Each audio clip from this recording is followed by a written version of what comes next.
Hello everyone. Today we'll be covering macroeconomics, tariff, behavioral economics, and AI on skill labor on labor market.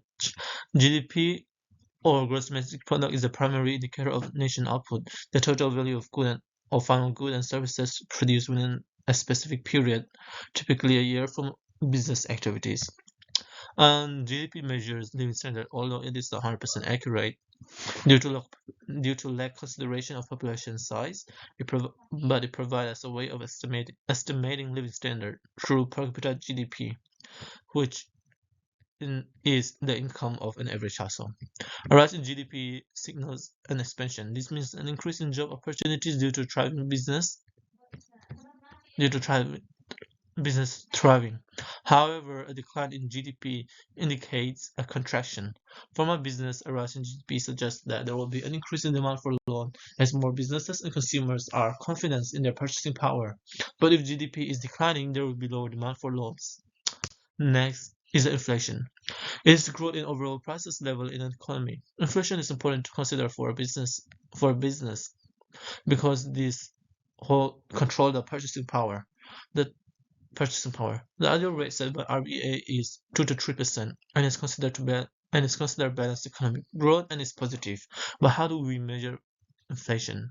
Most well-known inflation indicator is Consumer Price Index or CPI, measuring the typical basket of goods and services consumed by household.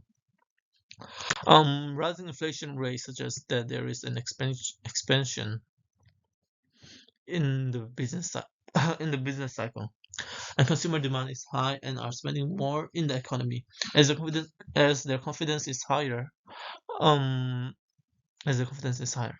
However, falling inflation rate describe a contraction, meaning less demand from consumers due to lower confidence. As a result of high prices of goods and services, this can lead to what known as deflation if it's consecutive or ongoing. Finally, it's the unemployment. This refers to the level of labor force who are ready to work or actively looking for one, but aren't working. This indicator is influenced by the business cycle. If a nation is experiencing bloom or expansion, there is an increased demand for goods and services, and production and output level will rise, creating high demand for workers to meet the demand goods and services. However, this will result in a decline in unemployment, which is good, and as employment, more workers, stable job income, and more spending. However, contraction or trough will result in an increase in unemployment rate as businesses will lay off as many possible workers to maintain profit, and consumer will have lower confidence and lower purchasing power and less spending. Overall, for my business, Common World Bank, understanding general economic condition and the business cycle is important because this dictate which direction to follow and what strategies to adopt for positive long-term growth. Next is the U.S. tariff on Australia economy.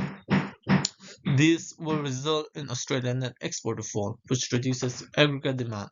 This causes a leftward shift in the AD curve. In the short run, this leads to lower GDP, higher unemployment, and slight decrease in price level. The AD oriented export-oriented businesses like agriculture and mining business experience reduced sale, leading to job cuts and delay investment. Businesses may respond by cutting production, freezing hiring, or seeking alternative market. But in the short term, the national economy slows down.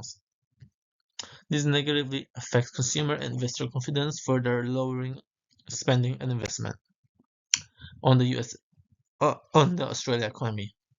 However, U.S. tariff on U.S. economy. The Trump tariff aims to protect U.S. industry by discouraging imports. In the short run, this can boost domestic demand and shift the AD aggregate demand curve to the right. As a result, real GDP increases, unemployment decreases, and the price level rise. However, and U.S. producers benefit from reduced foreign competition, leading to increased output and hiring more workers.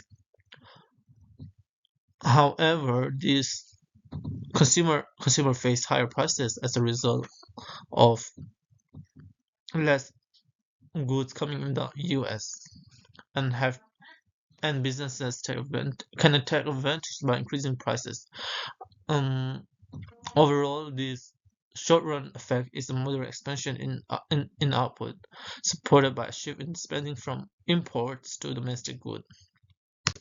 Anyway, for Australia, this affects the business environment beyond just direct export laws. Trade restriction can disrupt capital flow, raise the cost of imported technology and services, and impact global investment.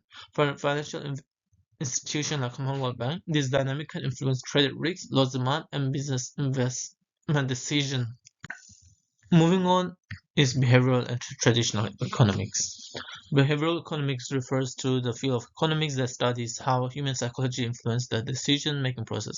Unlike traditional economics, which assume people are rational when making decisions based on their self-interest, behavioral economics recognizes that people are all not rational and their decisions are influenced by a variety of factors, including emotions and biases. Present biases lead people to prioritize immediate gratification over long-term happiness. For example, choosing to eat unhealthy food, burger or pizza lead to immediate happiness instead of considering long-term health implications. Um, However, status quo bias refer to people preferring things to stay the same instead of changing. For example, this could be applied to people who prefer to stick to their bad eating habits instead of changing to healthier alternatives. Additionally, how unhealthy food are advertised or framed can influence individuals to make irrational choices. Thus, people may prefer healthier food, but due to their bounded rationality, limited brain power, or not enough time or incomplete information, they choose to eat unhealthier options. Finally, the impact of AI on labor markets. The impact of artificial intelligence can significantly affect the unskilled labor by reducing the demand for tasks that can be automated, like cashier or electronic car, self-driving car. Therefore, there will be a leftward shift in the demand curve for unskilled labor in the labor market diagrams. As demand the equilibrium falls from here to here, and will also cause an increase in unemployment. The assumption of my diagram is that there will be fewer opportunities for unskilled labor in tech as AI is taking over, and can lead to a decline in job security and lower wage for unskilled laborers.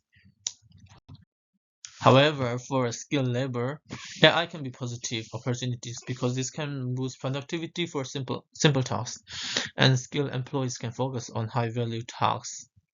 Additionally, this will drive demand curve on the right from here to here to shift in labor market diagram and lead the equilibrium to increase with wage and demand for skilled laborers. This can be explained by value of marginal products VMP because as they are enhanced worker they can produce more output and firm will hire more workers as long as the value of marginal product is greater than the employee wages. For example, if higher education and training allows skilled workers to optimize AI rather than be replaced, this will increase productivity in the work as well as job stability and potential increased wage and job opportunities for other skilled workers. That's all. Thank you very much for your time.